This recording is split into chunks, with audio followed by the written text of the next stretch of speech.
আমি কোনোভাবে পেয়েছি আনরেস্ট্রিক্টেড অ্যাক্সেস ইজিপ্টের সমস্ত পিরামিডগুলো এক্সপ্লোর করার। ও আমার গোটা জীবনে আমি এমন জিনিস দেখিনি। আমরা প্রাচীন ফেরাওদের সমাধিগুলোতে যাব, যেসব জায়গায় প্রবেশ করা লিগ্যাল নয়, কারণ ওই জায়গাগুলো খুবই বিপজ্জনক। এখান থেকে পড়ে গেলে কি হবে? ও আমরা নিশ্চিত মরে যাব। আমরা এমনকি পিরামিডের নিচে একটা গোপন সমাধিতে সাঁতার ও কাটবো। মাই গড! আর এগুলো এক্সপ্লোর করার জন্য আমরা মাত্র 100 ঘন্টা পেয়েছি, আর আমরা সেটা শুরু করছি এখন থেকে। সবাই আমার সাথে চলো, বেশ মজার হবে কিন্তু। এটা কিন্তু দারুণ। কেউ একজন 4500 বছর আগে পাথরটা এখানে রেখেছিল। একদম, এই পিরামিডটা প্রায় 4500 বছরেরও বেশি পুরনো। আমরা যে পথ দিয়ে যাচ্ছি সেটা মিশরবিদদের মতে রাজা খুফুর সমাধির দিকে নিয়ে যায়, সেই ফেরাও যিনি সম্ভবত পিরামিড তৈরি করতে বলেছিলেন। ওয়াও! এই যে ঘরটা দেখছেন, এটাকে বলে গ্র্যান্ড গ্যালারি। আমরা এখনো অব্দি এই পিরামিডের কতটা ঘুরলাম? আমার কাছে এই প্রশ্নের কোনো উত্তর এই মুহূর্তে নেই। ও উত্তরটা খুবই ভালোভাবে দিল আমাকে। এর পরের ঘরটা হলো রাজার শেষ বিশ্রাম কক্ষ। হ্যাঁ, আমাদের তো তাই মনে হয়। তাহলে চলো যাওয়া যাক।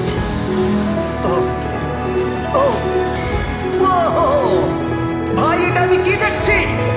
এটা তো অসাধারণ। 4600 বছর আগে এই ঘরে হয়তো রাজার মমিকৃত দেহ রাখা হয়েছিল।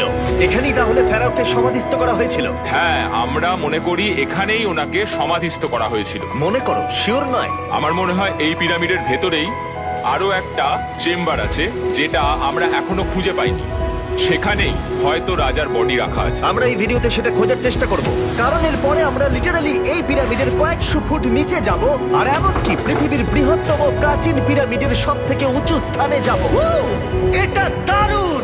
আমরা অন্য বিশাল পিরামিডগুলো ঘুরে দেখার আগে আমাদের বেস ক্যাম্পটা দেখাই চলো।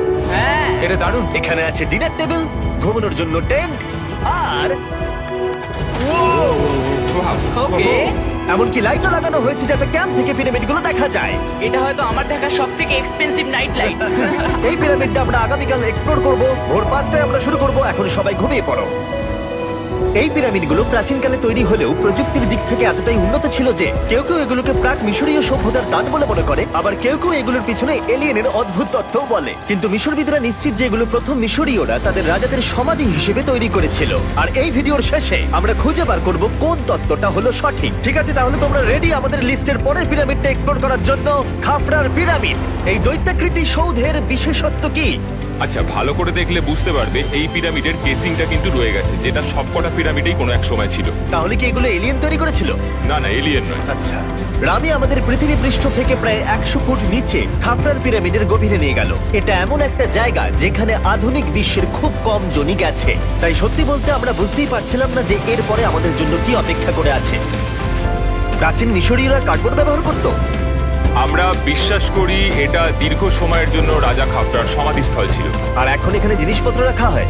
দেখো, ওরা এই পিরামিডটাকে রিস্টোর করছে জিমি, ওদের জিনিসপত্র দরকার। তাহলে আসল সমাধিস্থল অন্য জায়গায়? হ্যাঁ, রামি আমাদের আসল সমাধিস্থলে নিয়ে গেল, যেখানে একসময় রাজা খাফরার মৃতদেহ রাখা ছিল। আমি একটা বড় সিলিং দেখতে পাচ্ছি। ভাই, আমরা কিন্তু পিরামিডের অনেকটা ভিতরে রয়েছি। আমরা পৌঁছে গেছি। এই হলো কিং খাফরার আসল সমাধিস্থল। আমার গোটা জীবনে আমি এমন জিনিস দেখিনি। এটা কি ভাই? এটা কি? দাঁড়াও, ডেটটা দেখো। যেই সমাধিটা আবিষ্কার করেছিল এই গ্রাফিটিটা তার। ও জানিয়েছিল যে ওটাকে ডিসকভার করেছে। হ্যাঁ, এখানেই তাহলে ফেরাওকে সমাধিস্থ করা হয়েছিল। এখানেই কিং খাফরাকে সমাধিস্থ করা হয়েছিল। এখানে শুলে কি ওনাকে অসম্মান করা হবে? এটা সম্মান অসম্মানের ব্যাপার নয়, কিন্তু এখানে একটা অভিশাপ আছে। কেমন অভিশাপ আছে এখানে? তুমি জানতে চাও? না। ঠিক আছে, চলো এখান থেকে বেরিয়ে যাই আমরা অভিশাপ লেগে যাবার আগে। ও মাই গড, এই পিরামিডটা সত্যি অসাধারণ ছিল। এই পিরামিডটা আমাদের অনেক প্রশ্নেরই উত্তর দেয়নি, কিন্তু হয়তো পরের পিরামিডগুলো আমাদের এই সমস্যার সমাধান করে দেবে, আর আমরা আমাদের প্রশ্নের উত্তর পেয়ে যাব। এই টুমটা হলো গড ওসাইরিসের, যেখানে খুব কম মানুষই Oh my God. এখন অব্দি আসতে পেরেছে।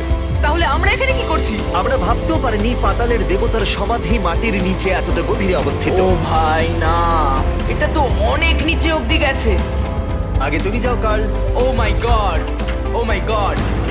আরে ও একটু আওয়াজ না করে নিচে নামছে কি করে? এটাই হলো এন্ট্রেন্স কাল। হ্যাঁ, তারপরে এটা আন্ডারওয়ার্ল্ডের গডের এন্ট্রান্স। এটা তো অনেক বড় সিঁড়ি। এটা কিন্তু সত্যিই খুব গভীর, মানে তুমি যদি পড়ে যাও। হ্যাঁ, নিশ্চয়ই আমি মরে যাবো। হ্যাঁ, এটা কিন্তু সত্যি খুব ভয়ঙ্কর। আমার নিচে নামতে একদমই ইচ্ছা করছে না। আর যদি তোমাদের এটাতেও ভয় না লাগে তাহলে বলি এরপরে আমরা এটার মুখোমুখি হলাম। 3000 বছরের পুরনো হার্ট, মানুষের হাট। ও মাই গড, আমি এটা কেন ধরে আছি? আচ্ছা, এটা কি খুলি? এটা একটা খুলি। হ্যাঁ, ও মাই গড, এটা এতটাই নিচে যে আমরা আর গভীরে গেলে আমরা সবাই মারাও যেতে পারি অক্সিজেনের অভাবে। একদম ঠিক। চ্যান্ডলার এখন এগিয়ে যাচ্ছে ওসাইরিসের সমাধিস্থলের দিকে। ঠিক আছে, যাওয়া যাক। ঠিক আছে, আমি কিন্তু এখন জলে। ও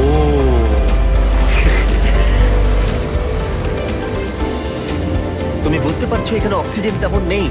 আরে এটা কি? এখানে তো পাথর রয়েছে, এগুলো পাথরই তো। একদম এই ঘরটার ঠিক মাঝখানে গড ওসাইরিসের রত্নখচিত শবধার রাখা আছে। ঠিক এখানেই তাহলে পাতালে প্রবেশ করার দরজা রয়েছে। হ্যাঁ, তো নিচে যাওয়ার চেষ্টা করো। মানে পাতালে? হ্যাঁ। শান্ত শান্ত শান্ত শান্ত। পারবে তুমি? ও মাই গড। এই সমাধিটাকে পাতালের প্রবেশদ্বার বলে মনে করা হয়, আর এর আগে কোনো মানুষই এখানে আসেনি। Oh এটা my কতটা God! গভীর? আমি এখানে কেন এসেছি? আমি কেন ইউটিউবার হলাম? মানে সবাই মিলে ডান দিকের ওই কোণের দিকটা একবার দেখো। ওখানে একটা রাস্তা আছে, সেটা কোথায় যাচ্ছে কেউ জানে না। গার্ল, ওখানে গিয়ে দেখো। আমি কি ওখানে যেতে পারি? জিমি, ওকে যেতে দিও না। আমার খুব ভয় লাগছে ভাই। গার্ড, এটা ভালো বুদ্ধি নয়। এটা প্রাচীন মিশরীয়দের একটা টানেল, যার মধ্যে আজ অব্দি কেউ যায়নি। তোমার মতো পাগল আর কেউ নেই। একটু কি বলবে আমাদের ভেতরে কি দেখতে পাচ্ছ? আমি সামনে অনেকটা রাস্তা দেখতে পাচ্ছি, আর এটা আস্তে আস্তে সরু হচ্ছে। ভাই আমি সত্যি মানে এখানে রীতিমতো আটকে গেছি। Oh my God, oh my girl, God. তুমি ইতিহাসের পাতায় নাম লেখালে। আমি আর একটু মনে হচ্ছে এগোতে পারবো ভাই। এর চেয়ে বেশি সময় এখানে থাকলে অক্সিজেনের সমস্যা হবে। আমরা কি এবার বেরোবো? চলো বেরোই। তাই আমরা অক্সিজেনের অভাবে মরে গিয়ে পাতালে চলে যাওয়ার আগে এসব করার কোনো মানেই হয় না, তাই না? যত তাড়াতাড়ি সম্ভব আমরা এখান থেকে বেরিয়ে গেলাম, কারণ আমি আরো বাঁচতে চাই এক্সপ্লোর করার জন্য গিজার গ্রেট পিরামিডের অদৃশ্য খাতগুলো, যেখানে এখনো পর্যন্ত মহাকাশে যাওয়ার চেয়েও কম মানুষ এসেছে। কে আমার সাথে ক্যামেল রাইড করবে? চলো যাওয়া যাক। উঠে পড়ো, আরে উঠে পড়ো। আরে ও চাইছে না আমি যাই। তোমাকে কখনো ক্যামেল কামড়েছে? হ্যাঁ, কি হ্যাঁ, ব্যথা হয়েছে? হ্যাঁ। আরে এরকম করো না। আজকে অনেকক্ষণ ধরে এক্সপ্লোর করা। আপনাদের কাছে ভিডিওটা কেমন লাগছে অবশ্যই কমেন্টে জানাবেন। আমার কাছে তো ভিডিওটা অসাধারণ লাগছে। তো সবাই ভালো থাকেন।